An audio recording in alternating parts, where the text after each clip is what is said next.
everybody, it's Tiffany from Quilters Workshop, and today I just wanted to do a video because I haven't done one in a really long time, and I'm going to be showing you some inspirational DIY Christmas ideas because when I did one last year it was really successful and I had a really good response for it, so I have some new ideas to share with you this year.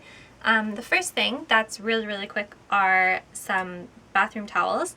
You can embroider them if you have an embroidery machine. They're really quick to do and you can personalize them and have all kinds of different pictures. You can get a lot of free embroidery designs on the internet and put people's names on them, and they're really quick. You can do them, a few of them in an afternoon. If you need a step-by-step tutorial on how to do the embroidery on a towel, I actually have a whole separate video on that, so I can link that below or you can find that on my channel as well. The next thing that I'm going to show are these little miniature stockings that I did.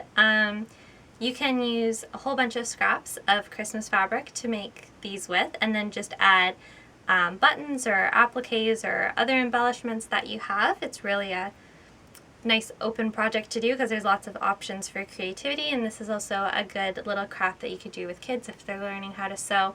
And they're good to use for gift card holders or just ornaments on your tree. You can also use them for place setters, for Christmas parties and all kinds of different things. Coasters are really quick. I just use a 5-inch square of fabric, so I have a front and a back, and they can be all different ones. They don't have to match at all, and you can just use up all your leftovers, and they're really quick and really inexpensive, and everyone uses them. The next thing that I have to show is this little roll-up crayon holder. So this can actually be adapted for paintbrushes or makeup brushes or crochet hooks or knitting needles, whatever you would like to do. I have a tutorial for how to make this one on my blog, so I can put that link below as well.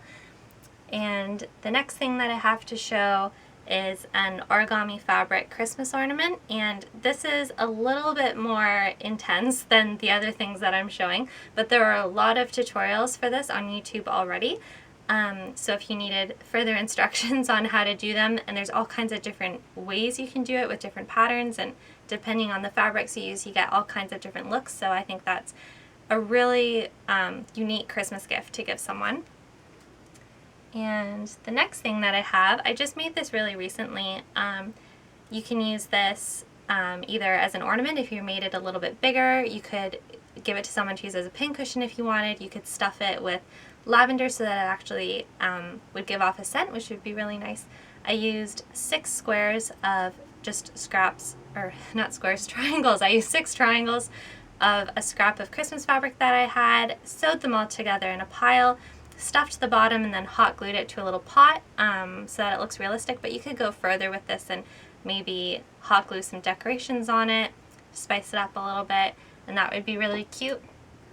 Another really simple Christmas gift are some fabric storybooks, and you can get these panels pretty much anywhere, and they're really quick to do, not that difficult at all, and also make really unique gifts, especially if you have some kids on your list.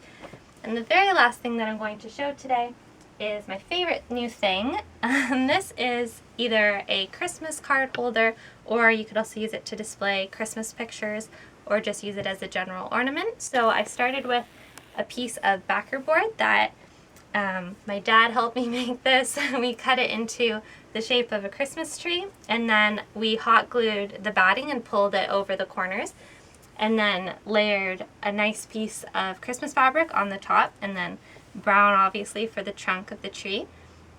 And then I used 2 different kinds of ribbon to alternate to make the hangers.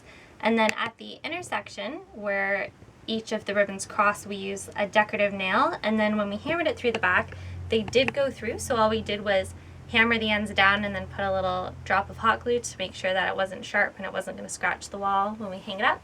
And to hang it up, we used a little sawtooth picture frame hanger. And yeah, I just think this is really unique and it would be really cute. It does take a few hours to do, but the instructions were really good. So I'll link the website where I got these instructions down below as well. And yeah, I hope that someone got at least some sort of inspiration from this video. And if you have any other questions, you could send me an email at quilters.workshop@gmail.com. Thank you for watching.